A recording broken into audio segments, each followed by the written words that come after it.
It's good to see all of you here today.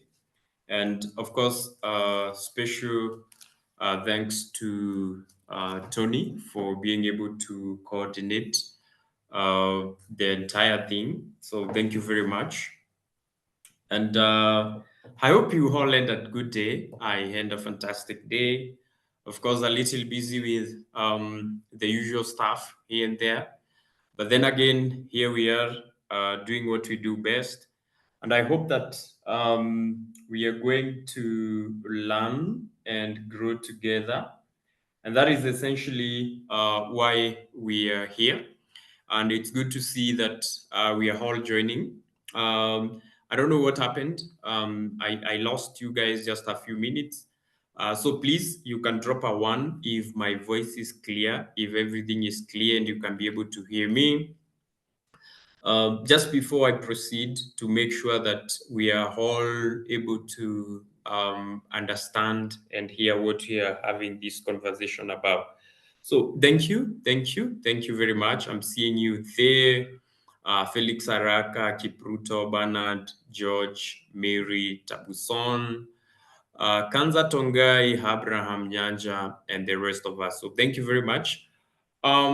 Today, I wanted us to go through intersection design. And I think this is the conversation that you've been having before I got to join here. And one of the things that we've been doing is about building a community where we are always looking up to progressive learning in the very basic and in the most progressive way. We start from the little things that we can be able to grasp at the moment, and then as we develop and grow together. So ideally, if this is your first time to join our meetings, my name is James Muridi. I'm a highway design engineer, currently working for Kenya National Highways Authority as a highway engineer. I'm also the founder of RoadSub, just a small thing that, good to see you, Lerato. Please don't worry requesting to record the video. The video is being recorded. So you don't have to worry, as always, and you're going to get the recording later today. So you don't have to worry. Good to see you, Patil. Good to see you. Good to see you. Thank you. Thank you. Also genuinely very happy to see you guys join us today. So RONSAB is essentially an organization or a community for young leaders to learn. I normally don't call you engineers sometimes. Sometimes they call you leaders, other times engineers. But this is our community for us to learn. And actually, today I want to show you specifically that. Today, I want to do this session pretty different from the rest of the sessions that we've end. Reason being, I don't really like the kind of environments where, and I think it's Captain Wesley, who is also among the members who help us achieve this mission. He talks about an interesting perspective where we are seeing one person as a pyramid of knowledge, and then everyone is kind of looking up to that. So what this happens is sometimes it brings imposter syndrome. I think that was his theory. And we got to think about it in the last couple of months, and we actually got to see that the moment we project a pyramid of knowledge. I understand that, yes, of course, there are people who know more than others. There are people who have more experience. There are people who are smarter than others. It's natural. But then again, if we bring a community where we can piece together our minds, we can be able to think through things together. I believe that there is better understanding. I believe there is better comprehension. I think there is a better flow of ideas. And that is essentially what we want to simulate here. So thank you very much. I'm seeing a lot of people who are already part of our community, and I'm seeing, yeah, Batil, hello, Hamed, hello, good to see you, my brother. So let's get now to the conversation. Number one, we started the conversation about road design. And this conversation or these old trainings started sometimes in 2020, I think it's 2023, there about around August. And we've been moving through this journey together with a lot of people. And as we speak, we have accumulated, I think, almost we are going to 15,000 people on LinkedIn. And then we created a company page there, and we are getting to, you people are accumulating to around, I don't know, 5,000 the last time I checked. And then also we are talking about people who have already come to be trained with us and who have come to learn with us. And it is such a source of pleasure and fulfillment to see how many young engineers are, stepping up. Like that's my whole happiness. That's all what we do with the captains, and thank you very much. So today we continue with our series on intersection design. And this is a series that we started, I think it was like 2, 3 weeks ago. And the first time is we did a bit of the theoretical aspect of what we wanted to cover. So it was like we were laying the ground of what exactly we wanted to do. So in case you didn't manage to be part of us, we have recorded the session, and the session is available for the session is, of course, available on YouTube for all of us to be able to watch it. So you can just go to Ronsab, just search on YouTube Ronsab, and you'll be able to see it. I have also been able to send it through email to most of us who had already registered. And I will actually be able to send it to you also if this is your first session that you're coming with us. So you don't have to worry. This was it, the intersection design part one. And ideally, let me just go give a breakdown or a brief of what exactly we got to cover. I know Tony has probably been able to go through that. And one of the things that we got to go through was, of course, the geometric design of intersections. Introduce this aspect. What are the fundamental elements that we need to consider?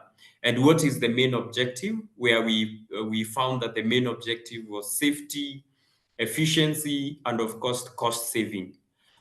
In efficiency, we mean streamlining traffic flow. We have all used roads, and we have all interacted with intersections, and we know the kind of struggle and how we waste a lot of time. And for example, in Nairobi, the traffic is crazy, just like many other cities around the world. And we are also addressing the conflict points, which means also we are saving lives because intersections have a lot of deaths and accidents that get to happen. And when we talk about intersections, we got to know that there are almost 3 major conflict points where we have the maneuver, merging, diverging, or crossing. And then after that, we want to to consider what are some of the basic elements of intersection design. So we were able to consider human factors, which are basically the highest contributors. Let me just mute my video so that we can be able to focus. Uh, yeah. Just that. Um, we are talking about human aspect of it, where it is people who interact with intersections. It's people who are maneuvering there. We are not in the era of okay, I know we are in the era of self-driven vehicles, but of course it's within the small minority championed by whoever. I saw he was appointed the king of, I don't know, at the hand of government, efficiency and all of those stuff. And I believe he's going to do a fantastic job as always. So we are talking about human factors. So the decisions that we make really impact how efficient our intersections are, how our drivers interact with traffic, how our cyclists, how our pedestrians making decisions at an intersection really affects these. And then again, we are talking about traffic considerations, traffic volume, the type of vehicles, whether there is signaling and all of this information or these other measures, whether they are on this side, then they affect the performance of intersections and they need to be considered in design. The other element, of course, was physical elements. And when we are talking about physical elements, we are talking about number one, and most importantly, and actually I had made a summary here. Uh, we are talking about abutting properties.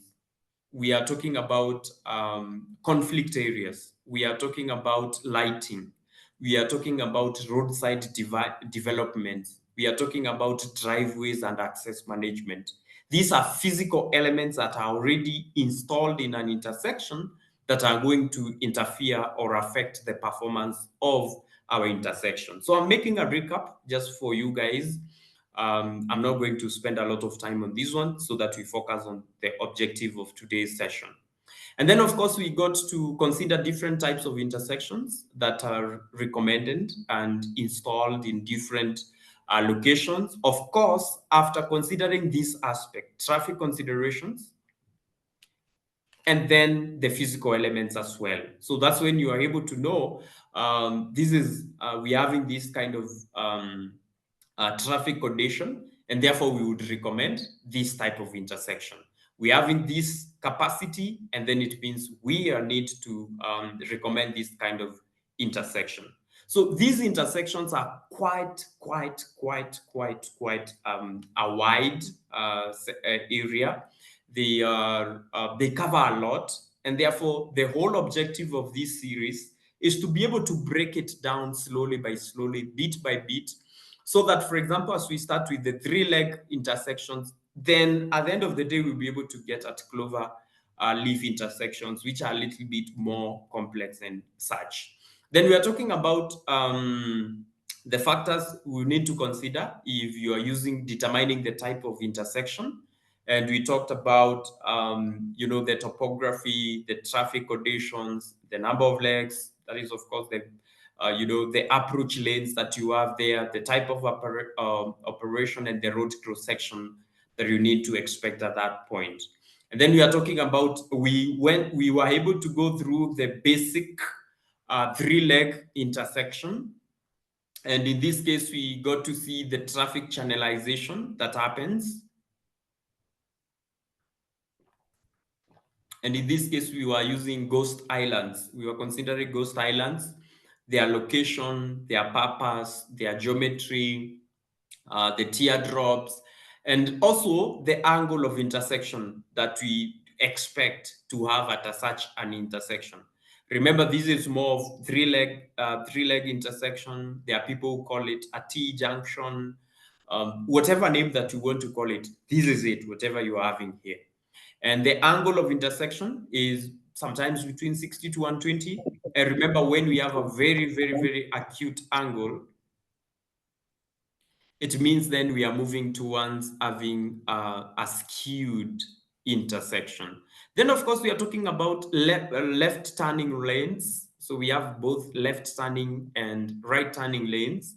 And these are just auxiliary lanes that are used to increase roadway capacity. And of course, we will be talking about also where you have some loop roads and such, just to provide more capacity to provide better operational conditions. It is important to note that these auxiliary lanes are provided based on need-to-need basis. Therefore, what this means is the intersection that you're going to recommend to a specific site will largely be dependent on the site itself. What are you trying to achieve? What are the conflict points? What are the possible ways to resolve it? How much land do you have at that specific area? And then, of course, we'll be talking about channelization, where you want to separate turning roadways just to have clear way to pass around. And then we are talking about specifications for right turning lanes. And ideally, depending on your country, this is the biggest cause of traffic accident or collisions at intersections. And then it's also the major cause of congestion. Because ideally, you are in Kenya, we drive on the left. So this means right turning lanes causes congestion and most accidents. And then again, if you drive on the right, that means it's on the left turn lane. So this is a point where I don't want you having a mind of conflicting, saying that right turning lanes don't do this. It is whatever that applies in your country. That is ideally what gets you. That's like you need now to internalize and apply these. And we were talking about how we get to widen the whole intersection, and you can see these specifications that you need to have a widening. And one of the major considerations that we got to talk about is number one, the storage lane. So how are you providing the storage lane for right turning or left turning lanes, depending on your country or whatever. But for this case, I will be using the right turn lane or the right turning lane. And then we are talking about also the most important part is what is the dimensioning? What informs the size of, for example, the length of diverging section, the length of deceleration section, the length of storage section? Of course, these are informed by the traffic capacity of the specific road. So sometimes you find that the higher the capacity that you expect on that specific road, you're going to have you are going to have a longer provision for right turning lanes. And that is ideally what we got to cover on that day. And then again, also we got to talk about sight distance. Remember, an intersection is majorly a decision point. It is a point where the road users make decisions. So for you to make a decision, ideally, you need to be able to see ahead. It is just like life. If you wanted to make a decision to get married, it means that you need to look ahead and see, oh, am I going to cope with that? Do I want to have children? Of course, I advise people to have a lot of children. You can provide for them. The humanity should not collapse. So that is the decision that you get to make. So you need sight distance. You need to see ahead. And depending on different road design manuals that you have, some will call them visibility splays. That is basically about sight distance. And in this case, we consider two aspects. Number one is the approach condition. And in approach condition, if you are approaching, in this case, you are approaching from the minor road. That is the main consideration because the major road is always a priority. Okay. And for you to maneuver from the major road to the minor road, you will have you on the straight section ideally. So we assume that you really got some proper visibility display somehow. But then again, when you are coming from the minor road to the major road, it means you need to have the approach condition. Ideally, you tend to slow down or sometimes even stop 20 meters from the edge of the major road. And at that point, you need to see at least some distance to the left and then some distance to the right, depending on which turn or maneuver you want to make at that point. Ideally, these are the distances. For example, for a design speed of 50, you need 135 meters on the left and on the right. So if you can be able to see that, super, you can make the maneuver. Then again, this is also what controls the demarcation of areas that we don't want to have roadside development. You remember roadside development was one of the physical elements. So that's it, super. And then, of course, the other one, these are the triangles. These are basically based on the Ashton model. This is more of the British model, which is also mostly in Kenya and most of some of the African countries. And this is more of the site triangles or the departure site triangles and the approach site triangles. Basically the same concept being told in a different perspective. And that's one takes us now to intersection design part 2. And in part 2, I remember the first thing that we got to give out, and like you have seen, it is ideally the geometric aspect, the layout, the plan. And one of the things that I emphasize when it comes to design is when you sit down, especially with intersections, and I'm asking these through, I don't know, who do you believe or who do you revere the most? Anytime that you're doing an intersection, please sit down and sketch it on a piece of paper. Ideally, if you can actually be able to go to site and observe the vehicles as they are moving, you observe the driver patterns at that point. That is the best way to be able to make the best design. So for example, if you see the design that is here, the one that you're seeing on this specific poster, it can be a little bit super complex and way difficult for you to piece it out if you didn't go to the actual site. It would be really difficult for you to start now drafting it on your computer and all of this information. The human mind is designed in a funny way, and this is why we struggle. I think this is my own theories. I think this is why most of us sometimes get to struggle with intersection design.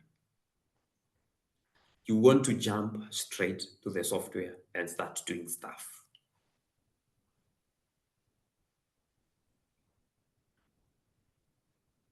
I would advise you to go the other way.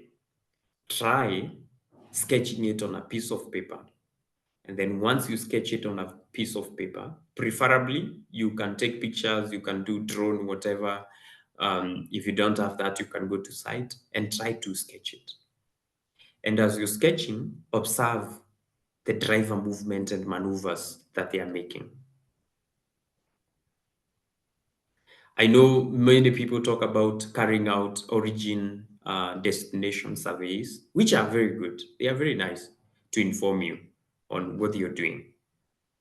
But when it comes to such intersection design, I believe that your intuition and your ability to make decisions and actually empathize with the road users there and then, observe them without you necessarily asking them for help, without you necessarily coming like some savior. It will give you the actual, how these people think and how they want it and how they perceive their whole section. You can see it through the timidity in their maneuvers, and sometimes also you can see it through the aggression that they have at that specific intersection. So that is it. Now, just before we go, this is just a summary of whatever was done there. But in today's session, we'll be talking about grading at intersections to manage drainage and create smoother transitions. Please, just a disclaimer that these objectives have not been organized in their, in how they should follow each other. So it just, and then the other one is to targeting to optimize your design, of course, with a lot of precision, because you remember also you are talking about saving land. So this means you don't have the luxury to be able to do extravagant sections. You don't have that luxury, and therefore that's why it's good to have precision. And ideally, we'll be able to simulate that using vehicle tracking to be able to do what is called a swept path analysis right today here. The other one is creating subassemblies that make your design process a little bit smoother and faster. And ideally, I think this is the most difficult part. People don't, especially when you're a beginner and when the intersections become a little bit complex, it becomes difficult to figure out which assembly. Ideally, when we are talking about sub-assemblies, I'm assuming that you have basic understanding and knowledge. It means that we are talking about the pavement cross-section. What cross-sections of roads do you expect at that specific area? And then, of course, the detail is very important. And in the detail, it means that it's more of a plan. So you are giving out a plan. You're giving it a plan that is not only efficient, but also accurate. This is to paint picture to you before you go to modeling the corridor, and also to people who are going to do the implementation. So this one needs to be super, super, super detailed. So in intersection design, actually, the plan is more important, or it takes precedence. It comes first before you even think about the last option that we have in here, which is corridor modeling. And now in the corridor modeling, what you're doing is basically you're tying together your whole picture. And I'll go back again here. The corridor modeling is now trying to tie all of these aspects together. All of these aspects together to give you the feel, the last model that is going to perfectly fit on your specific site. And then, of course, in the corridor modeling, the other headache that most of us get is through targets. And when we are talking about targets, we are talking about the idea of, trying to know which part goes to where, which extends where, because the cross sections are not uniform. When you do the offset and all of that, now it becomes something else. So that's a challenge. And that is what we want to be doing. But just before we proceed, I would like us to take notes of the following elements. They are called road strings. So ideally, when we are talking about intersection design, we are talking about different road strings. Like there are quite a number of strings, there are quite a number of alignments, there are quite a number of approaches that we want to bring together. So that's the first thing. So you cannot have an intersection unless you have different road strings. The second one that you need to take note of is ensuring there is no overlap or gaps. So this is also the other challenge that most people find, that after you model your intersection, something simple and as simple as a three-legged intersection or just a T-junction, you will find there are gaps and there are also overlaps. The other one, and of course we'll be doing away with that today, the other one is ensuring that the minor road is snapped to the main alignment. So it means that the actual alignment should be able to intersect. But then as they intersect, and when you're talking about intersection, we are talking about both horizontally and vertically. And then we are talking about ensuring no vertical or horizontal intersection points or points of intersection. And I will be showing you the mistake that happens and some of the things that I probably get to do as a mistake before. And this is what most people also do, is they want to insert a PI on the vertical curve. So ideally what this does is on your design is you're having like, I don't want to mention it anyway, yeah, a broken back or whatever. Then the other one is, of course, the major road must be continuous. The major road is always the priority. The major road must always maintain the crossfall and draining towards the minor road. Because sometimes you find that if it is a stage construction or you want to bring, it's a minor road that you're extending from the major road road has already been constructed. So that's a concept, basics. On crossroads, it means that the both alignment should be continuous on both ends. So it's a cross. And then, of course, there is something that is called the Netherlands are called what? The Dutch model, which is very, very awesome. And it's actually, I saw that it has been modified to accommodate psychopath or cycle lanes. Actually, you can be able even to accommodate 2 lanes. It's beautiful. It's amazing. I saw it in Iowa. I think in the US. I also got to see it in, I think it's North Carolina or something. They have done a fantastic job.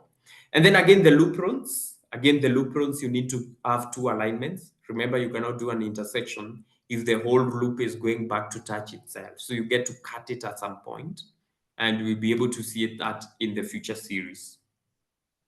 So this now takes us to the actual design, and allow me to switch my tabs now to go to Civil 3D. Please drop a one if you can be able to see me, or rather not see me, but if you can be able to see the Civil 3D interface. I'm looking here. Captain Tony, please, can you be able to see it? Yes, I can. All right. Okay. Thank you. Thank you. So in this case, I'm going to close the tool space. And what I want to do, my beautiful people, is number one, to paint a picture of the plan. This is super basic. I didn't want to complicate it for anyone here, because for you to be able to design any level of intersection that you want to do, you will always start here. And then after you start here, that is when, for example, you can be able to hand a loop here, the jug held, you can have something else on the other side, and then it changes to something else. So ideally, you're going to find such an instance.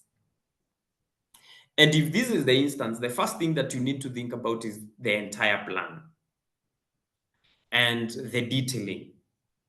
And I hope I got to share some design data with you people. I actually got to share this very same DWG. And I hope that at least you got the grace, or you had the grace, or you had time to go through it.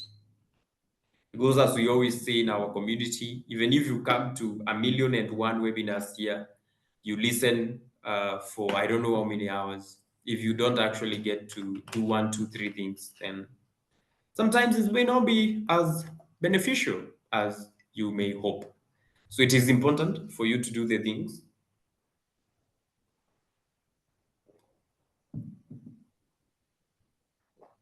that we get to talk about here on a daily. And let me go through this plan, and I want us first to do a quick tour. So the ROW represent the right of way. So in this right of way, this is the amount of land that we have in this case. So ideally, you don't have the luxury of an extra piece of land for this area. Then the other one is, this is the minor road. I'm assuming this is the minor road. Okay, this is the minor road that we are having at this point. Don't mind this one. This was not fully designed. The roundabout, of course, we are focusing on this section. So this is the minor road that we have here. And in the minor road, it means that we need to have the visibility display as the first thing. So these are the visibility displays that we talked about right there. And if it were triangles, then you just need to join them here and you will have your visibility triangles. And then, of course, we are going to have the length LA for this section, which is 135.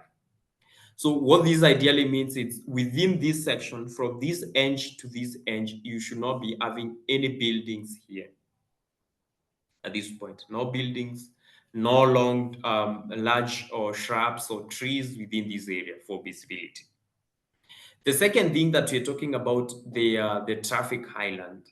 And this is, of course, the teardrop that we currently have here. And the teardrop helps us to do a little bit of traffic channelization. And you understand that for higher capacity roads, we could have thought about having another traffic island here. And ideally, you can see that it is forming itself somewhere around this place, so that it can be able to separate vehicles. That is, if you end are these right turning vehicles at this point. But for now, we don't have it. And then there is this radius, which is very important, and it controls the turning of vehicles. Should you be having this as a raised curb, and this is very important, it's called RC. It is dependent on the vehicle characteristics. So this is where the vehicle now gets to turn. And then I hope you guys, those who we got to share the data, this was part of the practice thing that you could have worked on. And that's why I actually sent it out. And it's also in the YouTube channel. And I hope that you can be able to find it there. Just scroll up and you're able to find the exercise file there, this exact thing that we have here. The other thing was, of course, the width of this one. The width of the lane here should be 3 meters. and 3 meters. These are the detailing that we were talking about. So that even as you send it out to the surveyors and of course the contractors, everything is conspicuous. Everything is very clear to them, what you expect as the design engineer. Because ideally, in any design, what you're doing is you're communicating your intentions and what you want to do. So this is somehow more of a cross culvert that is here because the drain was existing. So this is a cross culvert that we have here. And then again, this is more of a walkway, a simple walkway that we are having towards this area to channel people all the way to this building area. You know, we have some buildings here. I just inserted these buildings here just for the sake of it, just to communicate the idea. So that is very important. And of course, when you're talking about the radius of the island here, the teardrop, this is also dependent on land availability for that specific area. So I hope and I believe that you probably got to manage to do this. But then once you do your plan, this is now the other trick. You can go and use vehicle tracking. And once you click on vehicle tracking, you can be able to see, is my intersection extravagant? In extravagant, I mean you are using very large sections, and this means it becomes expensive for you to construct it.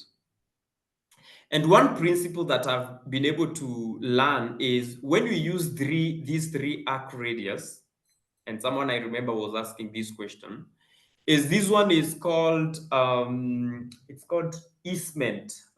Easement or what? I don't, what is this word? It just disappeared. It is meant to ease the approach and the exit from the intersection. That is what it does. So this radius and these other radius there. Of course, this is like 20, this was 21, and this is 17. This one is dependent on vehicle turning characteristics. So let us get to simulate, for example, how these can be able to move around. So we go to auto drive. And then in the auto drive, there are quite a number of vehicles library. This is in Autodesk vehicle tracking. We'll be able to cover it in the upcoming course, of course, for those who will be joining us. And for example, we can go just to worldwide real vehicles. And in this case, let us use a truck. And in the track, let me see the longest that we have here, for example, is like, for example, this one that is 9 meters here, this Hino track. So I will just select the Hino track, and this is the layout that we have here. Okay, this is the preview of the vehicle. If you want to look at it from the profile view or to show the body, you can be able to look at it here, and it has the dimensions. And once you get it, you can be able to say proceed, and don't set it as the default. Of course, we don't want to set it the default. This area, I just press OK, auto scale against the window size, and that is super. So for example, I'm going to see, these are the proposed lanes that I had here. So I'm going to place these right there, the vehicle, and then I think that's super. And then we get to proceed. I can have my vehicle right there. I can have my vehicle right here. And then I can start turning at this point right there. And then I can be able to turn at this point right, you see, right there. And then I can be able also to turn this area, and then I'm going all the way to this other point. So that's it. And then I just press enter to escape from this. So this is an actual simulation. This is what we call swift path analysis. And remember, even once you place your vehicle, you can be able to shift it to this point. The reason as to why you use the node to move it, so you can be able to move it even closer. So for example, you can see this lane was very, very, very, very, very, very, very, very wide. You see, we are having a very wide lane at this Third point. engineer James. Yes. Sorry to disturb you. It's frozen. It's been frozen from time to time, so I've missed a lot. I'm not sure if it's me, but I think I've seen someone saying the screen is frozen. Okay, thank you. Thank you. Oh, let me unshare that. I just stop sharing.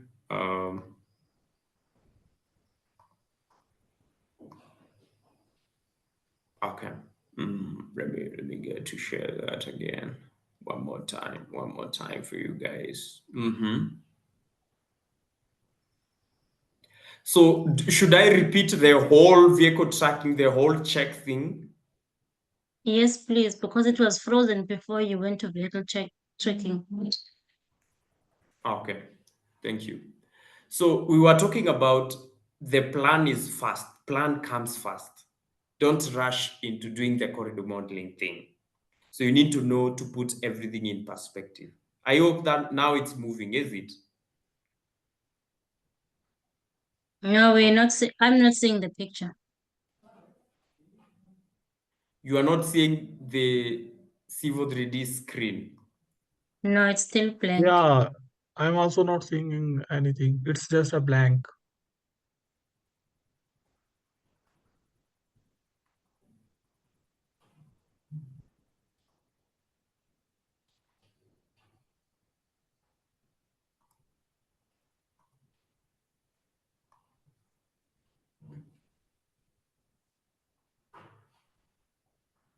Okay, okay. That's something else.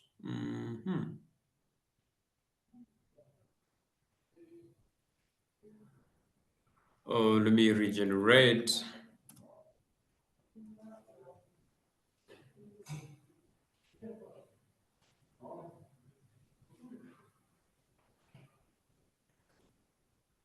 Can you be able to see now? Not No. sure.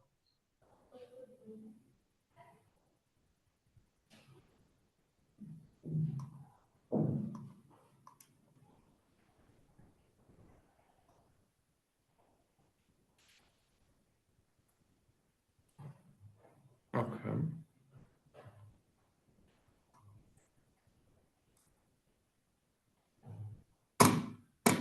Yeah, I can see that.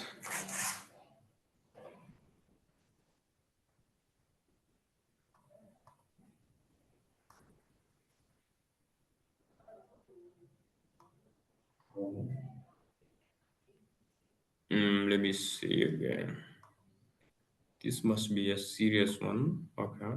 Let me see. Share window.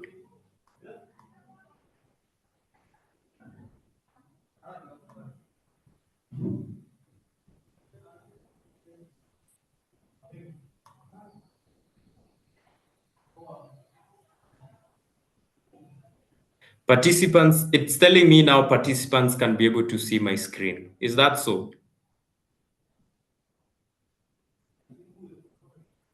James, Mm-hmm. we can see a Zoom screen. Can see on Zoom. Okay. Yeah. Can you see my Canva now? Yes. Yes.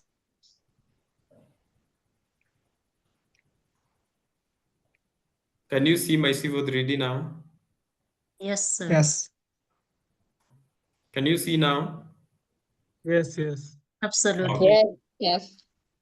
Thank you. Thank you. Thank you. So I'll just repeat. I have the grace. So I'm talking about the first thing after you do the design. This is where I don't want you people to rush. Is once you get to do the plan, the what you're proposing, before you go to model the corridor, such that it will be requiring you to do the quantity takeoff and all of that. It is important for you to first check whether are you having a minimalistic design that is going to accommodate the specific physical elements that you're going to you intend to have in your design. So as complex as the one that is in the poster, or as simple as this one, this is a very critical step so that you don't just over design for the sake of it. And this is the concept where we say people will tell you use a radius of 20, use a radius of 60, use a radius of this. So I just go to vehicle tracking, and then in the vehicle,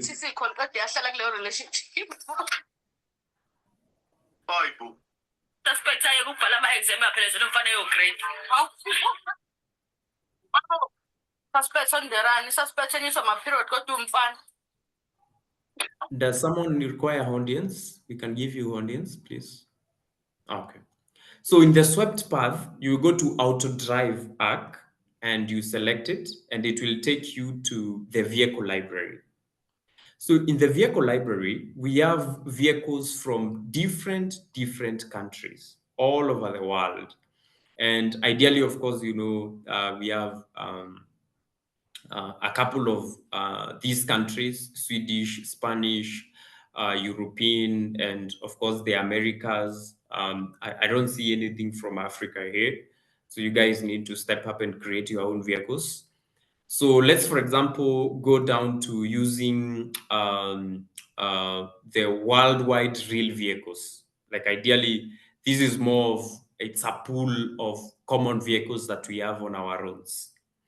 But of course, if it's you're from a specific country, you can be able to select that. So let's go to pool for plan or wherever the pool for or worldwide vehicles. And in the worldwide vehicles, we can be able to go even as high as probably selecting a tanker or oil tanker. So in this oil tanker, we can be able to select it. This is a preview of the vehicle diagram, and this is the beauty of vehicle traffic. It gives you that sweat path analysis. It gives you an actual simulation. So you select the vehicle. Once you select the vehicle, please be careful, don't select make it default. Because if you make it default, it means that's the only vehicle that you'll be using to design. It is important also to note when you're designing or planning your intersection, the first thing that you need to think about is design vehicle. You are always designing for the largest vehicle possible that is going to use that specific route. So that is why I want us to use our oil tanker. And I can see it's pretty long, like 15 meters. So don't make it default, just click on proceed. Um, if you frequently will say no, we will not be using it frequently. And what you need to do is you will place it somewhere on your lane, and then you will first be able to position the vehicle. It's called positioning the vehicle. Let me hide this. Once you position your vehicle, you will put it in alignment with of course, with your road alignment. And ideally, once you have it, there is the position vehicle to dialog box, and you can see if the position is not right, you will go to vehicle orientation, click the plus icon, and it will give you the option to, be able to rotate it and, adjust it accordingly. So once, for example, you feel like you have aligned it right with your center line, remember the main guiding principle is the center line and of course the edge of traveled way. So you click on proceed, and once you click on proceed, check this out, my guys. You will you will position the vehicle however way you want it, like the actual simulation. Check this out. So this is how our truck will come by. Remember also you need to have some driving skills here so that you don't cause accident. Then you'll be able to understand where is the turning point, where is the location, where is the critical turning point. Remember we talked about decision points. So if you are driving, how would you make a curve at this point? So for example, I could make at that point, I'm an amateur. And then once I do that, my guy, I will be able to move up to that point, and then I will be able to move all the way to probably this other point, and probably I'll be able to navigate to this point, and then I'll be able to exit, and then deliver wherever I'm delivering there. Once you do that, to exit from the command, you press enter. So look at these, my beautiful people. So once you have the swept path analysis, remember you can see this one was a little bit of a zigzag. So you can be able to position. There is a node at the point. So you adjust the target point. You can be able to adjust the target point. If you want to move to tilt the back, you can be able to tilt it like that. And then again, you can be able to adjust the target point at this point. Also, if you want to tilt these, ideally. The other point is you deactivate the node. Right there, you got it. So this point, that's right.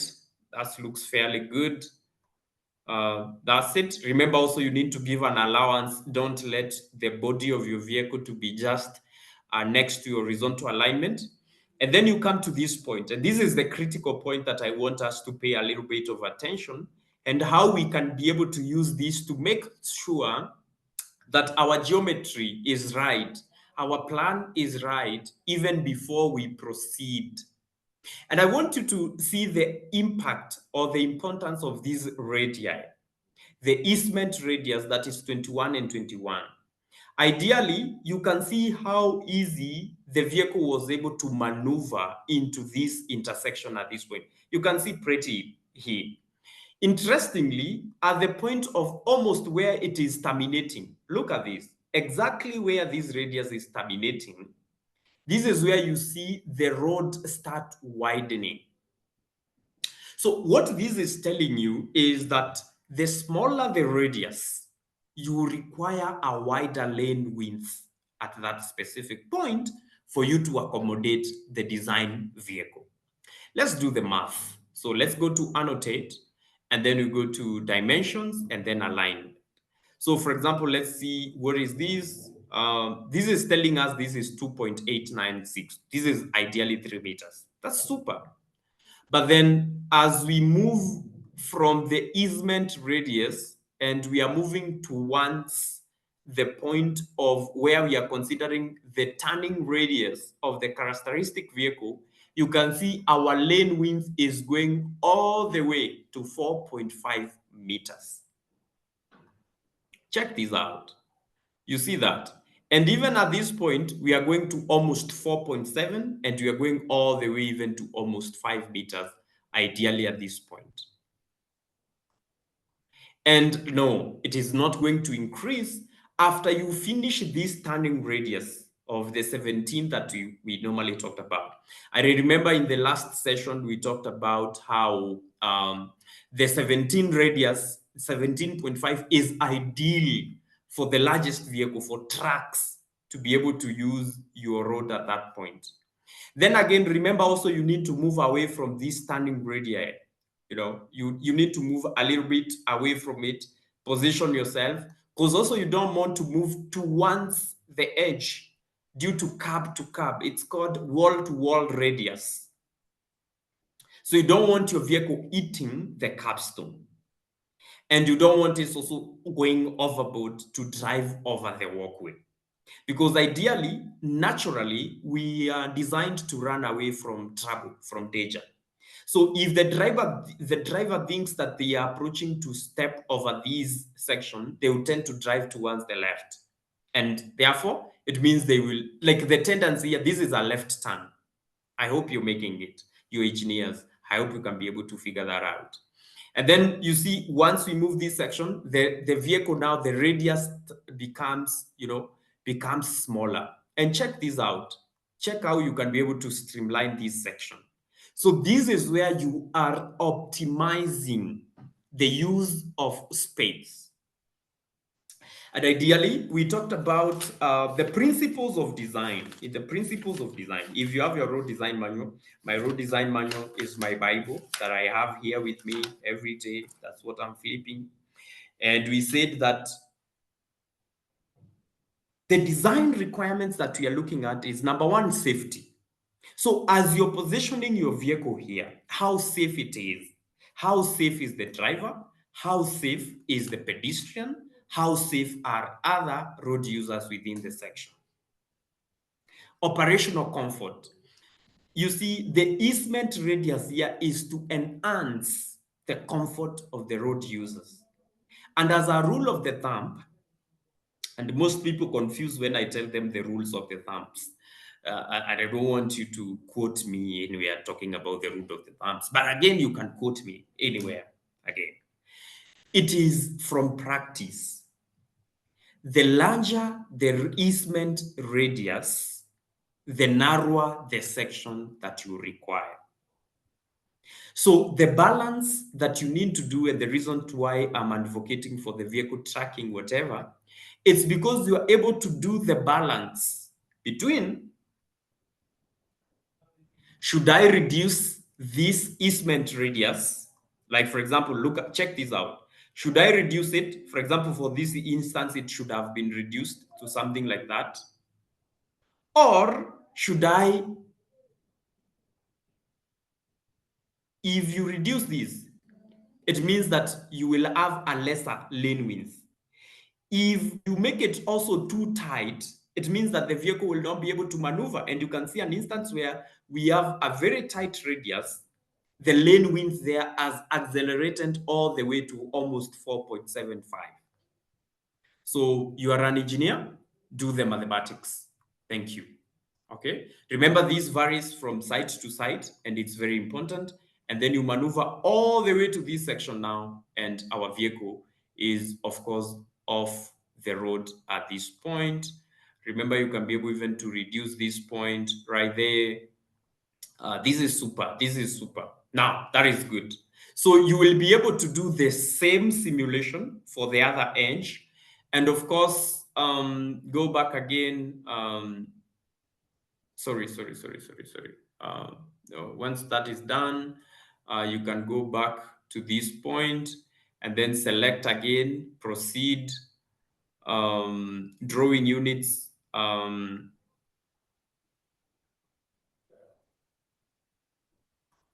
Okay.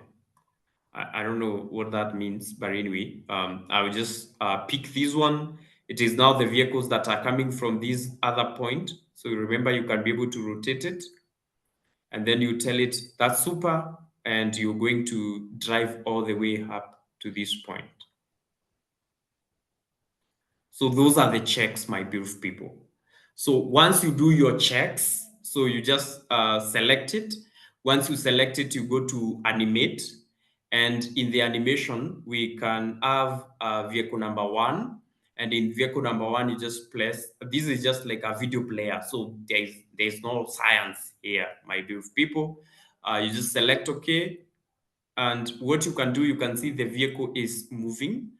Let me just escape this so that I can put everything into perspective. Probably we'll be able to see it. Let me see how I can be able to pan it. Okay. So I can be able to simulate, for example, this one.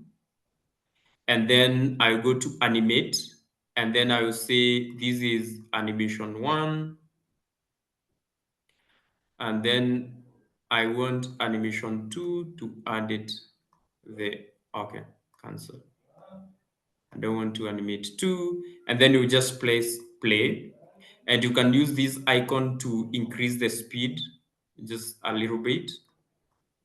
And check out how the vehicle is moving slowly to that point.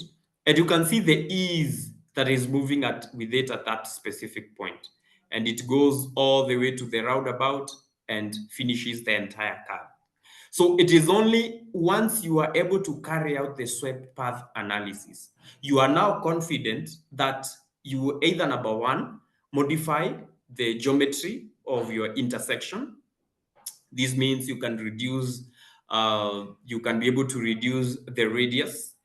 Remember also you can be able to have, I remember we were doing some 3D thing.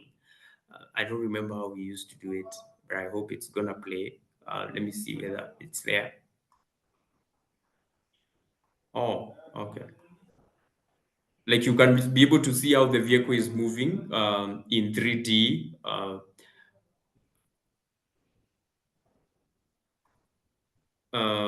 Let me see how I can be able to simulate that better for you guys.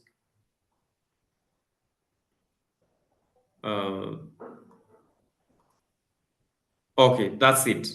So you can be able to see as the vehicle traverses through this section. Remember, this is the center line of your road, and then it's moving all the way to this point. This is the center line. You can see it's not driving on top of it. So you can be able to probably increase the speed so that also we save time. And ideally, that's how it's going to navigate at that specific point. But you could see how it's turning the back at that point. So it means somehow the curve could be a little sharp at that edge. You see? Did you see that? You see that? So the curve could be a little sharp because that is why you see it's like the driver is spinning quite fast at that instance. So it means you can be able to make it wider or widen the section at that area and then move on to the other part. So you can see that the vehicle somehow transitioning from this point to this other point, it's making quite quite a turn, quite a turn. So you move it a little bit to see how smoother this could be. And then boom, you get to do it. Now, let us go to the second part. So now that at least we've known that these parameters can be able to work, the vehicle can be able to work. So we did the plan. And once we do the plan, then it means we go now to modeling the corridor. And in modeling the corridor, we'll be including every single aspect of the intersection that we have here. And I'm just confirming whether it's just a confirmation of life, whether we have people here. Tony, are you there? Okay, great. Can you hear me, Tony? Gatimu? I can. I can. Okay, thank you. Thank you. And see my screen? Yes. Okay, thank you. So I will pause to anyone who is ask a question about the vehicle, or rather the check, the swept path analysis check, and at least probably if you've been able to gather the importance and the reason as to why it is important. That was one of my main objectives for this session, confirming that the plan is super, so that you don't just go to the model, do the corridor, do the quantities, and then it becomes extremely expensive. And when you go to site, it's an extravagant section. It is an overly designed section.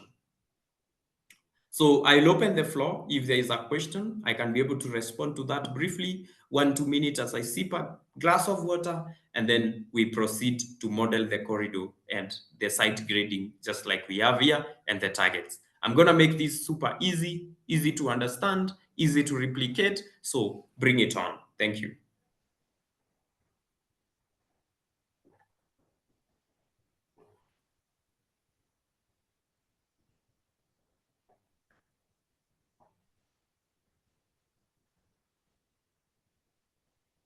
Engineer James. Yes. So can I just let me know if I just want to see if I understand. So basically, you've taken the design requirements and you've used to design that intersection. So once you Sorry. yes. Sorry, you can come up again, please. So I'm asking in terms of how you approach this, you actually just want to have a plan in terms of the intersection. Let me say for economic let me say reasons. So you've actually, let me say, you've used the minimum design requirements for your radiuses, for your lane width, etc. And then once you've done that and you've got the intersection, you've got your minimum feasibility display length and all of that. Now you then do the vehicle tracking so that you can see within this minimum, let me say minimum design requirements, will my vehicle be able to maneuver safely and appropriately into this proposed plan? So once you've done that, that's the only time when you, for instance, like right now, you were doing the what is it called? The SWOT path analysis. So once you are happy and satisfied that the vehicle will be able to maneuver without because I think we saw that the vehicle was spinning a little bit at the back. Let me say, once you've then ensure that the vehicle can turn completely, I mean, smoothly at that intersection, that's the only time you will then start with the corridor within Yes. those minimum design that you've applied, basically with your radiuses, with your width, and with all your distances and all of that. Yes, yes, yes. That's an amazing summary. That's an amazing summary. So ideally, what you're doing to make it easy is you have your site, and once you have your site, you have the road design manual, and the road design manual is telling you blah blah blah blah. Do one, do two, do three, do four, do five, do six, do seven, and then you get to apply those contextual things here. And ideally, of course, the old design manuals don't have the walkways and all of that information. So you can be able to integrate that as well. So once you integrate the minimum requirements, you then run the whatever. You run the software or the swept path analysis. So once you run the swept path analysis, you are confident that the vehicles will be able to use that using the three main requirements, design requirements. These are fundamental for at-grade intersection: safety, no collisions, operational comfort. So, for example, you saw that there will be no comfort, for example, for the design that I did here, the previous one, because the vehicle was tilting a little bit too fast. So the driver has to, like if you are carrying some heads, they would break literally. And then there is the capacity, of course. So capacity, of course, is done using another software that is called HDM4 to evaluate that, of course, based on data. Also, you can be able to simulate using vsim and all of that. And then, of course, economy. So the sections are not over-designed. So this means you've met the four. So if you have not been able to meet them, it means now, for example, for our comfort here, and you can clearly see, it means that this radius is a little bit too sharp. So the vehicle is taking a very sharp corner. So it means that would be required to adjust it accordingly here. But I don't want us to spend a lot of time there, so that at least we can be able to do this, because that's basically moving lines and all of that, and you get the parameters. So that's a very perfect summary. Gatimu, do we have something in the chat box, please?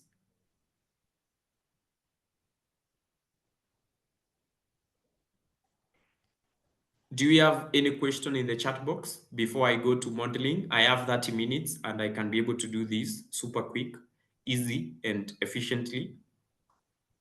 The moment we don't have any question. Oh, I okay, thank think you. I want to ask something, Yes, please. if you allow me. Yes, you will. Yeah, this is a T-type junction in which we are giving a certain design speed. Let's say 120 kilometer per hour. Mm-hmm. If vehicle will turn in with this speed, the centrifugal force will increase. Then we have to raise the super elevation there. But in turning after increasing up to 120 kilometer per hour, if the some Mm-hmm. vehicle is moving very slowly with heavy loads, then Mm-hmm. it will cause accidents. So what Mm-hmm. we can do to compensate that? Okay, thank you. Thank you. Number one, you cannot design a T junction at a speed of 120. Like you cannot even run yourself and negotiate a corner at a speed of 120 kilometers per hour. Yeah. The principle that we use in selecting the design speed for an intersection is simple. Number one, we use the design speed of the major road as the primary determinant of the design speed for an intersection.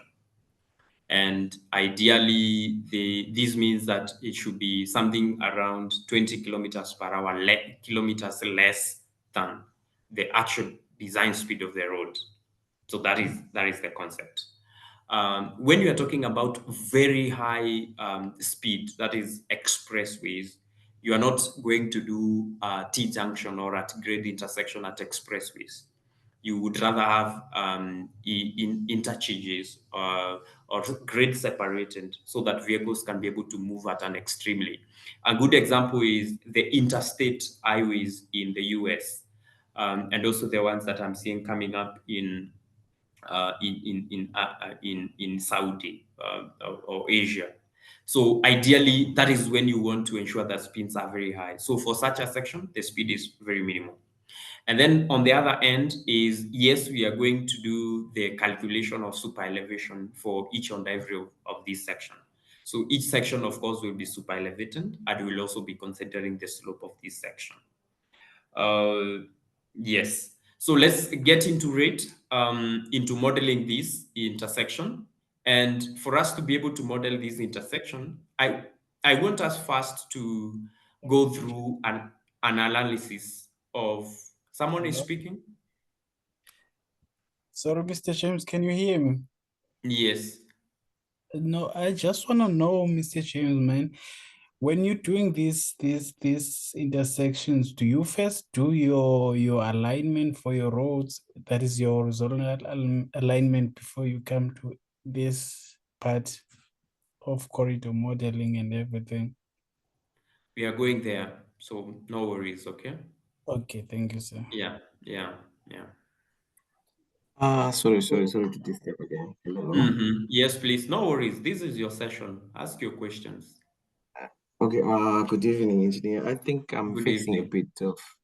I'm facing challenges here. I was actually checking my civil 3D and I realized that the simulation tool there, that is vehicle tracking, I'm failing to locate it. As I'm thinking, probably, is it a tool that is installed separately or it's located Yes. somewhere that where I'm failing to locate it? Yes, this one is installed separately. Okay, I think probably maybe after the session, I'll definitely need assistance on how to read and install it. Okay, thank you.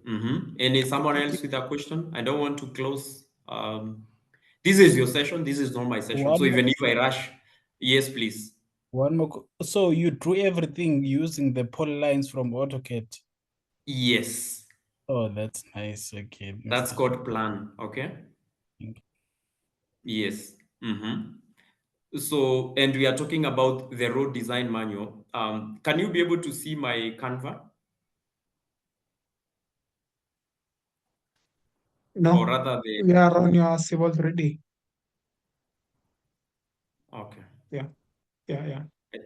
I think it takes time, so I need to go back to. I noticed if I want to move, I will go back to these, and then go back to this. I think it's slow to load. But It's anyway, fine on my side. yeah, it's depending on internet. That's what I've noted. Yeah. So these are the But guiding yes, principles. There's someone who was asking me about. Yes, Wes. oh, sorry, I just said the transition was good. The first instance, we were able to see the Canva page. Oh, okay, thank you. Thank you. So we were talking about the first guiding principle is, of course, this is called design from the first principle. So if you're designing your road or any project from the first principle, these are the guiding principles first. So you must be able to at least achieve the minimum. It's called design by the first principle. So these are the road design manuals that you have. So these are what is guiding all of those lines and whatever. So you do your plan first. Don't go rushing to do your corridor modeling and all of that. It's just people who are excited about softwares who do that. So for you as a professional who is doing a project to be installed, to be implemented, you don't do that. So thank you. I'm just answering your question. Let me go back to the interface here. And then once I go back there, I can go back to the corridor here. So my style of training is always simple. Start with the end in mind. Start with the end in mind. So the end that we want to achieve is ideally this specific project that we have here. And for us to be able to achieve this project, it is important for us to understand how it is constituted, or what elements, what design elements makes this corridor model. It is only after we get to understand the design elements that are making this corridor model that we can be able to now go and build it. That's the easiest way to build it. So you select the corridor, and then once you select corridor, and then you in the contextual ribbon, you go to corridor properties. Is Matthew or Oshoria, are you here? Are you in this meeting? Is there a chance you're here? Sorry, engineer. I just communicated with him. He's traveling. He won't be able to join us today. He asked me a question that I wanted to answer him here.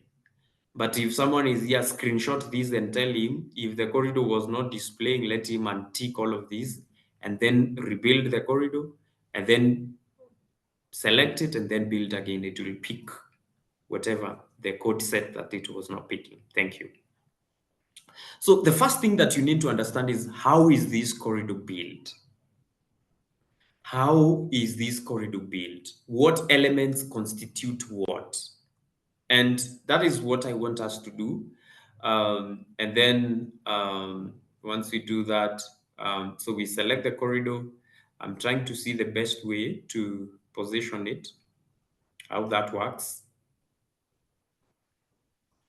And then I'll be able to trim this just a little bit, a little bit. There you go, super. So the first thing that we are talking about is the major road here. So you select the baseline and you can see the baseline of the major road. It's the one that is selected in red. And then under the major baseline, remember this is the baseline. Baseline is the backbone. That is the horizontal alignment and the vertical alignment. That is the baseline. Then in each and every baseline, it has something that is called a region. In each and every region, it has an assembly. That is why you can see in assemblies, we have the major A3 road. This is the major road. And then we have another cross section that is called, look here. And when I select, it is being selected on the drawing. There is the cross section. That is where there is the intersection. And then after that, then the major A3 road continues. So you can see the road cross section will continue. For you to have a proper comprehension, it's like the actual construction on site. So you will cut this section. It will not have the shoulder or probably even the daylight. And then at that point, you will have it completing that section. You'll go to the minor road, and in the minor road, that's the baseline. And of course, you'll be able to see it's got the secondary there, and then the secondary is right there. Okay, super easy. And then after that, we have some other things that are called curb fillet. So these are the fillets, the curb returns, or rather the curb returns. And these curb returns get to connect the two strings. We said they are the two strings. That is what constitutes a T-junction, my beautiful people. So up to that point, it is good. Now, if you're here, please take a picture of this screen. And if you can be able to take a screenshot, it will help you to relate with the next thing that I'm showing you. The other thing that troubles people is what we call setting targets. And in setting targets, it is what ensures that this section doesn't have gaps. You see how the assembly instructions are very good, pointing all the way to the intersection point. This is fundamentally important. It is also something that is called the frequency here. This frequency you require, for example, you can see my frequency is 2 meters. It makes it like this actually, the insertion point of the assemblies becomes super close. So for a short section of a road, you want your frequency to be very, very, very close. That's why I'm using 2 meters for this case, because this is like a stretch of like 300 meters. If it was bigger, you can use a bigger one. Super. That is it. Now, the second element, my beautiful people, is called the targets. Now, when you are talking about targets, targets are mostly assigned on the region. Why the region? The region is where the assembly is. In a practical sense, so for example, let me select this curb return. If I've selected this curb return, this is the curb return region, and you can see it is the one on the north Is this northeast? Yes, this is the northeast.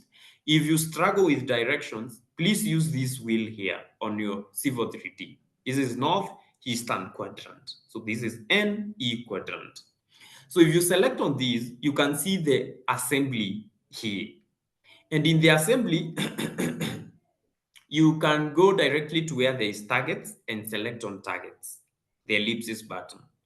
So if you go to the targets for that specific subassembly, you will have two types of targets that we have. And this is called the target mapping dialog box, my beautiful people. And the first thing that you need to look at is what is called a surface. So the surface is anytime you're designing any project road, you must be able to tie it back to the existing ground. Super straightforward, easy, easy. And what are you tying back to the existing road? It is the ditch. It is the daylight. It is whatever type of ditch that you've used at a specific point. That is why, if you look at the dialog box, this is called basic side slope cut ditch. That is what I used. And that is what, in setting the targets here, you will set all targets to existing ground.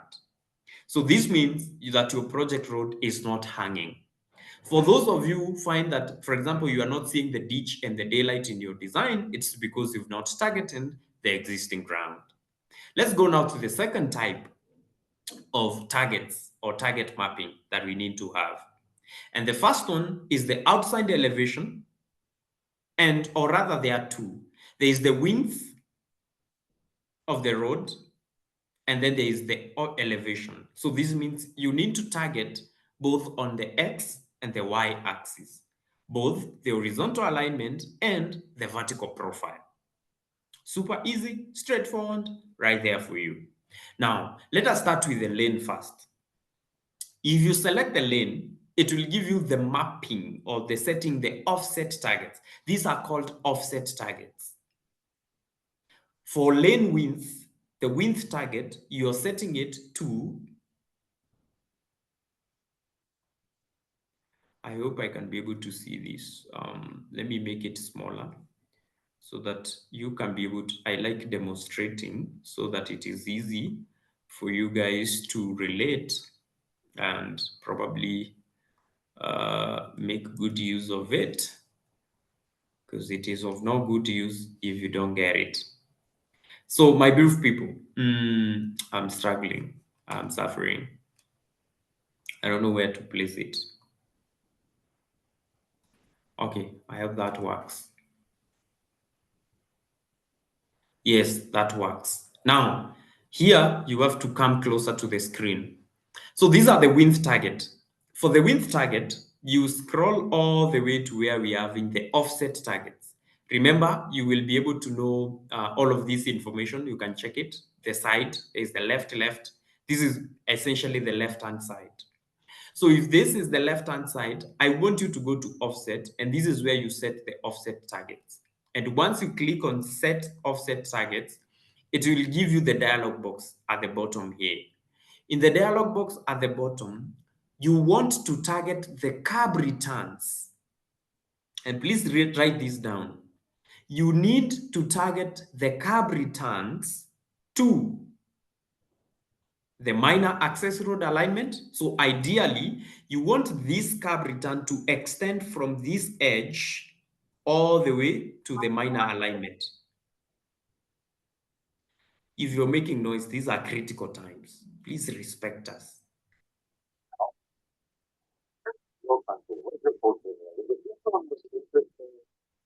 Cultural phenomenon is in the world. It's called the Lewis model. It's made by Richard D. Lewis, fascinating guy. But what I want to show you here is I every will country in the continue when world you're falls done. into. Thank you.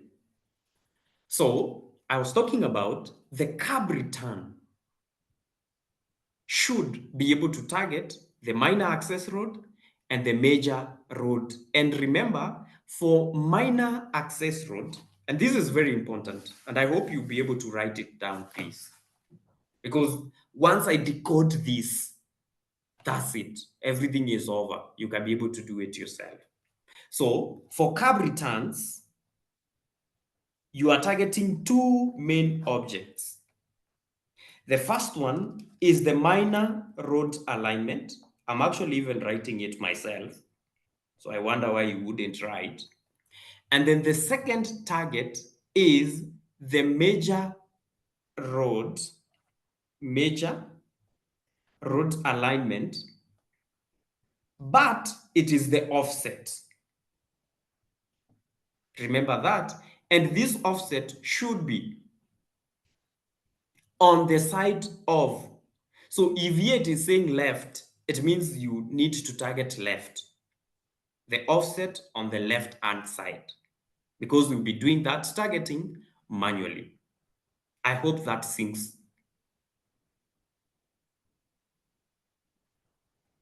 Now, there is the selection choice if multiple. So this is like a countermeasure, just in case sometimes you don't get it right. Remember, in this case, you need to activate it here. Select target to nearest offset.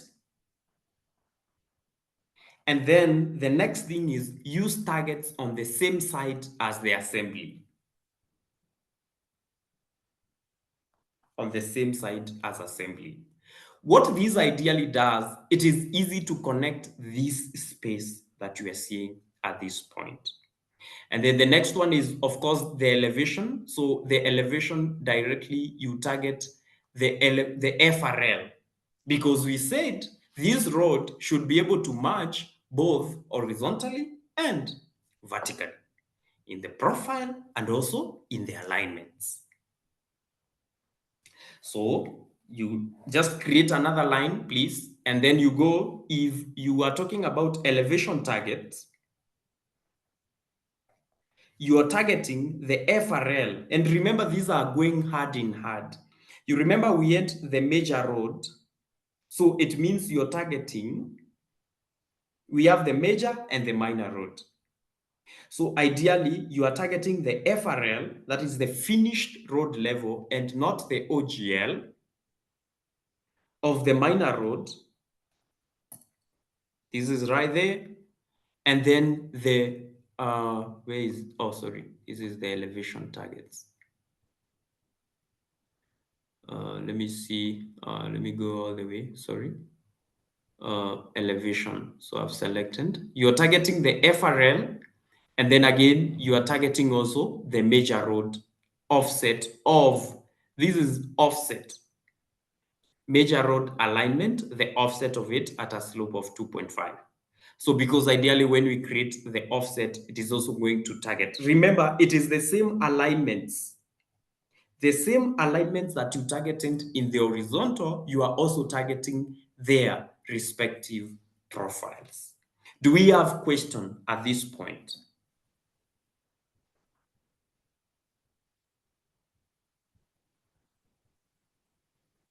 Do we have any question at this point? Target mapping.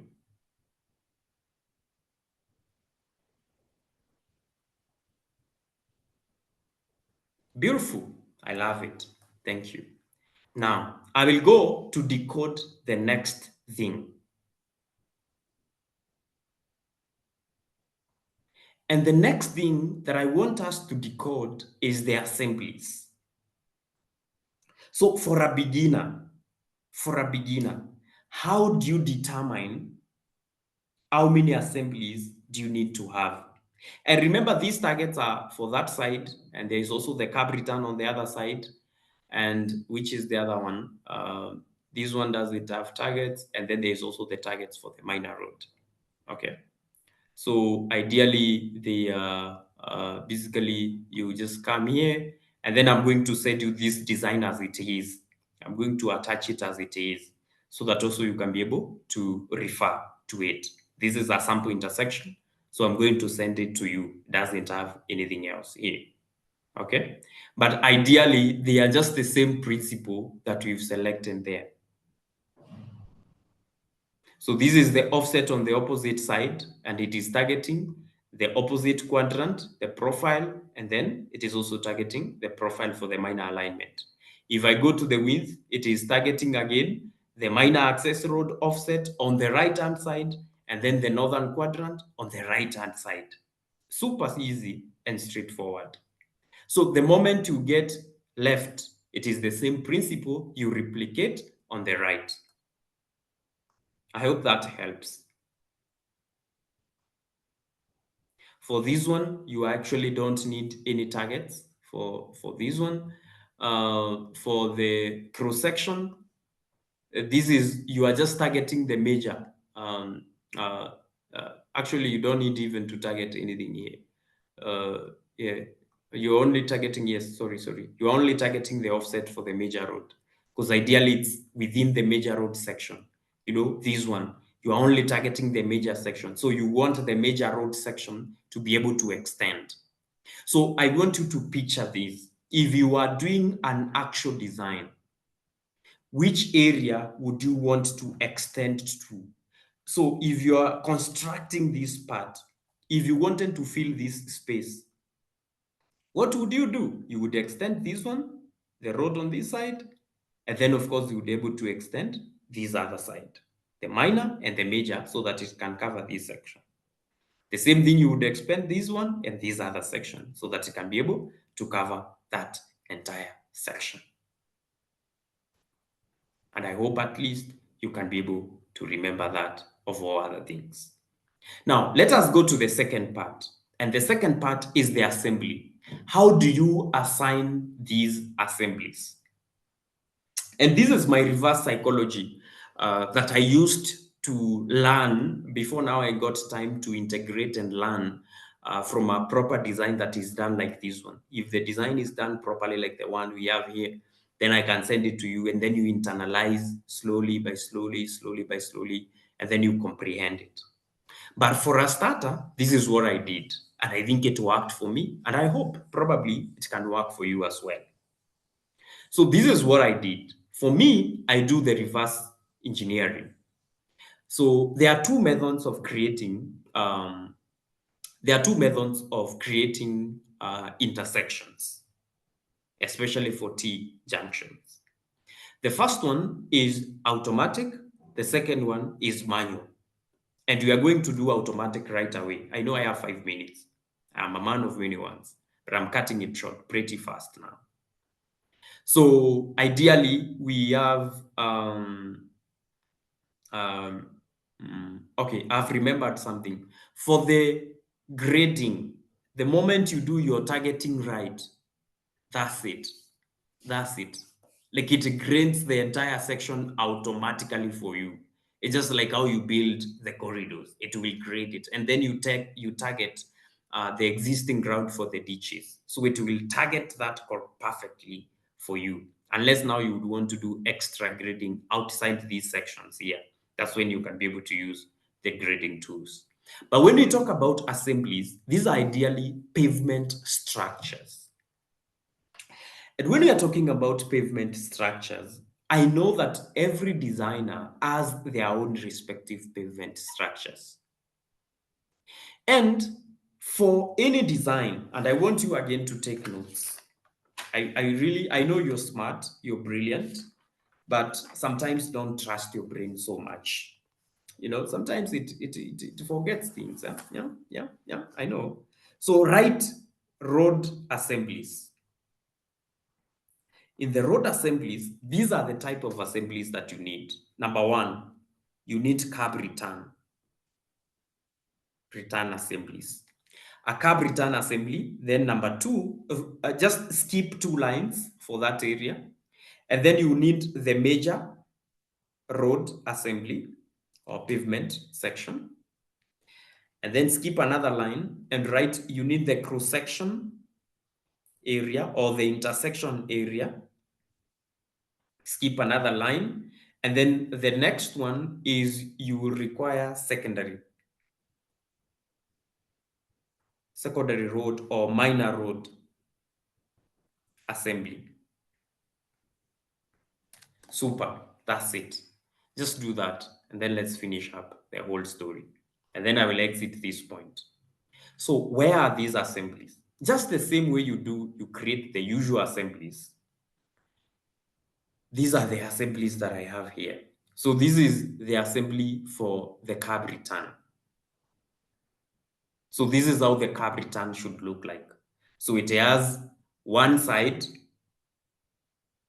okay? It has one side, it's just half the pavement, or rather. So if I wanted to have a ditch here, it's just having a ditch and whatever. If you wanted to have the walkway, whatever information you have to want to extend here, it's up to you, depending on your cross section. But this is how the curb return should look like. Now, the second one is, we said the major road. So this is the major road. This is the complete pavement section.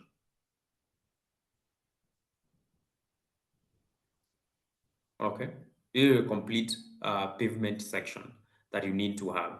And if you hover your cursor here, you can see it is written major road typical section. Then after that, this is the minor road. So the major and the minor will be complete sections. And then after that, we'll be talking about, this is the curb return. And this should be the road intersection area, Yeah, this is the intersection area, So the intersection area, and this is how you know it, the intersection area, you remove half the section, on the side on which the intersection is, or the forking happens, or in the direction that vehicles will be diverting to. So in this instance, if this one is our kilometer 00, or our origin is at this point, and this is our end, it means that we need to remove the cross section that we have on the left-hand side. So we remove the left-hand side. So ideally, we are going to have, which one is the left? So we are going to have this one that has the right-hand side. I don't know which is the right-hand side, whatever. So yeah, you need to do that. This is the right-hand side. So it has the left, and then it doesn't have the right. Yeah, this is confusing. It has, huh?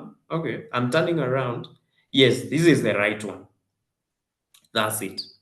Now, let me show you quickly how you get to do the automatic intersection design. So what I'm going to do, I'm going to select the entire intersection and corridor and delete. I'm also going to take this intersection and also get to delete everything. Remember, I already have the curb radius. I forgot to pick this information, that information that I had here, but I'm going to use the R1, R2, and R3.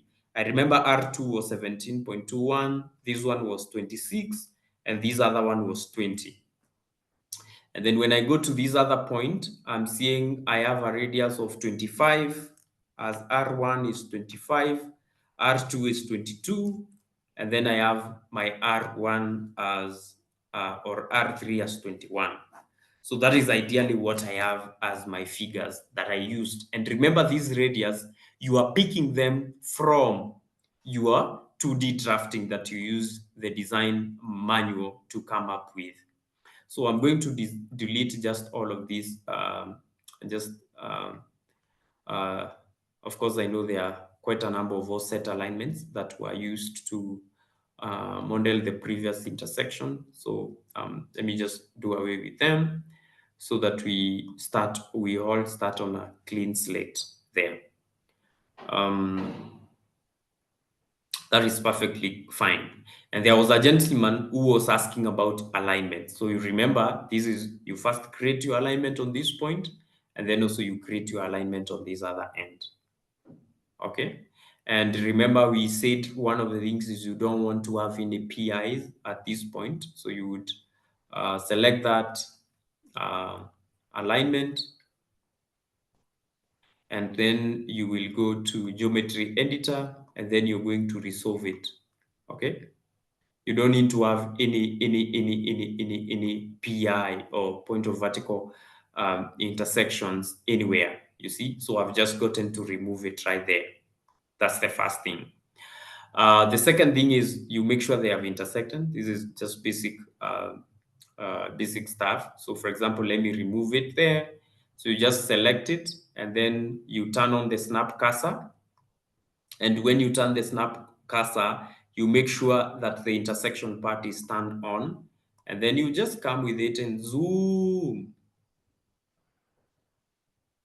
And then you can see that one has not intersected. And this is the beauty of the current versions. So you don't have to, the older versions, you went to move all the way and, do a lot of things for you to intersect it. So that's it. To ensure that they have intersected. That's it right there. No worries. Let's make it quick. Let's go to intersections. So you go to home, create design, and then you go to intersections, and then you create intersection. Once you create intersection, it's going to select you to select the intersection point. So you will zoom all the way to where these two are intersecting, and that's it. Unless you hit the bullseye, this is not gonna show up.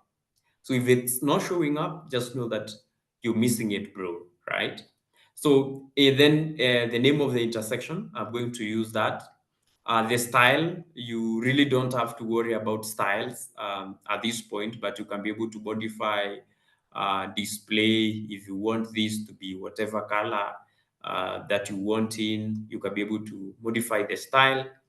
And then there is the layer, the marker layer. You can be able to choose the layer that you want it to be in. So for example, I don't know, I've just selected 10. I don't know what 10 stands for. That is the layer. And then there's the intersection label style. Just let us use the default. And then there is the intersection corridor type. And then this is the intersection corridor type. And this one is, I like it because it displays a picture of what do you want to expect. And ideally, the corridor type is how do you want to drain your water? And as we earlier said, remember, before we started this, we said the primary road crown to be maintained. We go next. And then this is the priority of these roads. Remember, the major road is always the priority. It comes at number 1. And then the road number 2, that's super. And then there is the station. So you can see this road is intersecting at kilometer 6 plus 5, 535. And then this other one should be always at 0, the minor road. And then after that, we are talking about offset and curb returns. And this is super. This is magical. This is where the whole thing is. So we need to create the offset parameters. And offset parameters is how are we going, what is the width of our carriageway? That is ideally what informs the offset parameters. And in this case, we are using 5 because you can see, you see that it's giving you the major road and this is the 5. Ideally, the concept that we use for us to assume 5 is because we have a carriageway of 3.5 and we have a shoulder of 1.5 and we want to maintain it. So it's as simple as that. We are going all the way to the edge of travel way because ideally from our design, this was the strength of the shoulder is ideally the same as the pavement. And then after that, you do that. Then you can do the minor road. Of course, the minor road, you may decide even to do it at 3.5 because it's a smaller road section. And you can also be able to do 3.5. Okay, so you don't have to make it extravagant. Remember also these values vary from site to site depending on what you need. Of course, there is this option of creating offset from start to end of center lines. This is also optional. If you uncheck it, it's going to create the offset just for the section of, just for the small section where you're having your intersection, and then you get to press OK. And then we're going to curb return parameters. And this is where now the good stuff is. It's ideally the curb return alignment. Remember, this is the northeastern quadrant. We said if you struggle with directions, this will, the WCS wheel is right here for you, okay? So you don't have to worry. But then there is the other concept where you want to to add widening. And I think this is something that we are going to do later. And you can see this is where you want acceleration and deceleration sections at your intersection. This is for high capacity roads. So we don't want to do it here. It's not applicable in this project. So let us not check that out. And then you can see the incoming alignment, then the outgoing alignment, and you can see all the arrows here. And then the intersection angle, we always said it's between 60 to 120. 90 gives you a perfect way because of the visibility splays. At 90 degrees, you can see straight to their heart. When they want to knock you over, you can be able to see them. And then the curb return parameters, this is where the magic is again. Remember, you have three ways of doing these. There's the chamfer, there's the circular fillet, and then the three-centered arcs. Remember, when you're designing for left turn lane, that is when you use just the circular fillet and the radius is always fixed at 25. So you just select that and you would do 25. And this is a display at the bottom. But using the model that we are using here, the three-centered arcs gives you a perfect way according to the road design manuals. So according to the road design manuals, you remember our radius 1 was, let me just use what I noted down. It was 20, then radius 2. So remember, you need also to measure the curve length. I think I forgot to tell you that. But ideally, let us just use even 5, just as an hypothetical, because I don't want us to go back all the way due to the interest of time. But you also need to know the length of curve radius 1. And then you do curve radius number 2, which is 17.21, right there. Remember these figures, you got them from your initial design. And then you're going to have curve radius number 3, which is 26. And then again, you're going to have the length. Remember this radius number 1 and radius number 3, we say they are called easement. They make the transition super easy. That is why you don't need to do widening. I hope it makes sense. So that's why also you consider radius R1 and R3 will always be bigger than radius R2. Once you get to do that, you press next for the next one. Then this shifts to the northwest quadrant. And then you can see this one is at 89 because the other one was at 90.9 something or something like that. And then the three-centered arcs, my beautiful people, the curve radius again goes back to 20. The length we can be able to use 5. And this one, I think it was a little bit, I don't remember, but I can just use 19 for curve, that one. And then the radius here is 21. And then the length again is something around, I can be able even to use 10. So once I do that, I press OK. And then the second one is the lane slope parameters. This is very important. And we are talking about now the super elevation aspect. This is where now you want to control the crossfall of your road. So how do you want to control it? This is also varies from site to site. But ideally, you want it to left edge profile is going to flow to the left. For the major road, of course, but then again, you can vary the minor road. How do you want the crossfall to go? So for this case, I'm just assuming the 2.5, the 2.5, the 2.5.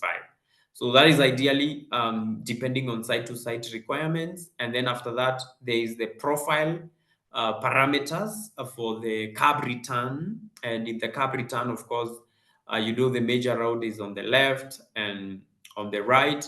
Ideally, the length to extend here, it may not look as sharp as it is being displayed here, but just having an extension of 10 meters always works for me and for the most of the sites that have been able to work. If you're stuck and you would want probably to get a better clarification of what is happening here, please feel free to select help and then you will be helped at that point. So press OK, and then we go to next. And this is where now you do the mathematics. And this is where I wanted you people to understand. So this is where now the two methods comes in. There is the manual and the automatic method. So for a beginner, what I advise is just use the they create corridors in the intersection area. So ideally what this does is create everything for you. And then after you get to create it, that is when now you can be able to vary the assemblies here. Better yet, if you can be able to change your assemblies at this specific point before the software even gets to build the corridors for you, then also it's a win-win for you. So you can be able to change them, and you can see you can be able to select all the alignments that you have. But just before we get to do that, we would like to use the default. And as you select this, look here, this is the other trick.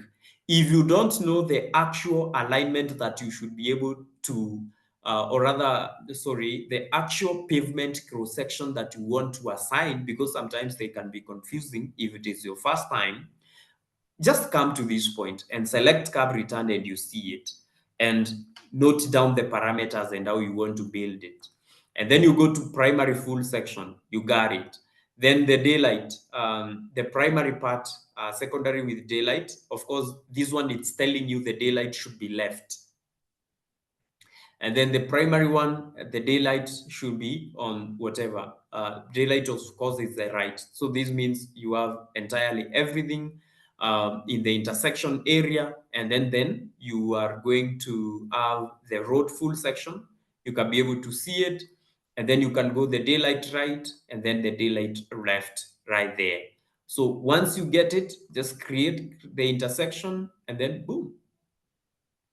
It will be able to create everything for you at this point. So, sorry. So once you have your intersection here, you can just move it just a little bit far away, and then you can be able even to modify your intersection properties at this point. Did I select the build corridor? Let me see whether I got to build that. Remember, you can be able to edit even the curve return parameters at this specific point. You can be able to edit it. I think I forgot to check the section for for building your corridor directly. In this case, let me say create corridor regions. Let me see, where have I done here? Create a new corridor, should be targeting. Oh yeah. I think I had made a mistake there. Sorry about that. And I'm going to repeat it. I had not selected create a new corridor. That was the biggest challenge. Apologies for that. I didn't intend to do that. I think I was a little bit rushing due to interest of time. So I just select the intersection. So that is in case you created it by mistake. And then you will go to recreate corridor region in the contextual ribbon. And you can see in this case, you will tell it, you see, for example, there is the option where I wanted it to add to an existing. So you can just tell it to create a new corridor. So once you created a new corridor, you need to select the surface that you will tie to for your daylight and existing ground, and then be able to tell it recreate. So once it recreates this corridor, you will have something that looks like what we have here. So ideally, this is where now you can be able, if you want actually to extend it all the way to this point, you can be able to, sorry. You can be able to undo, let me undo that. So it is capturing up to where we have the curve returns. But now for us to be able to include these other sections, we are going to do what is called adding a baseline. So you can select the corridor, go to corridor properties. And once we go to corridor properties, we can see the baseline is right here. Check this out. And in the baseline, look here, and I hope you can be able to see my screen, please. There is the full section, and the full section is starting at kilometer 6 plus 50, and then it's going all the way to 511. But ideally, if you look at the main alignment, you need to know where is it starting. So you would want to stretch it all the way to kilometer 6 plus 400. So this is 6 plus 400. Let us apply that. rebuild the corridor, and you can see, let me show you that it has been able to extend back all the way to where our alignment starts. So the next thing is to extend this other side from this point all the way to the end. So just select the corridor again, and I will look at the main full section on the upper end. And if you select it, you can see the region. And this one should be able to start from this point all the way to it should be able to end at kilometer. Let me see the major. It should be 6 plus 670. So this one is 6670. I hope that's right.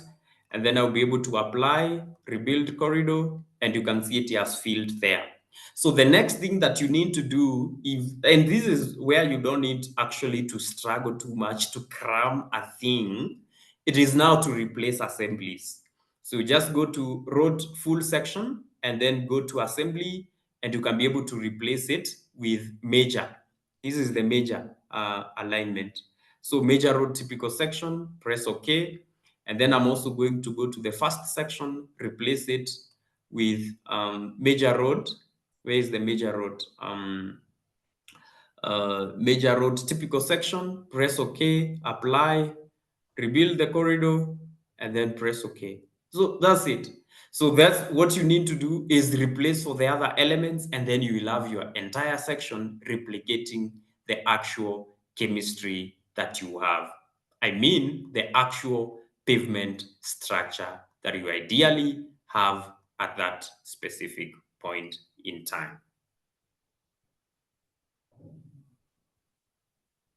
So that is ideally what you need to have thought about. Ideally, I'm going to share with you the whole design so that you can be able to do it at your own time, at your own pace. I know it is literally very, very, very late, and I wouldn't want to keep you guys here. But ideally, we'll be able to continue with this series in the near future. I'll be also recording some videos for you people.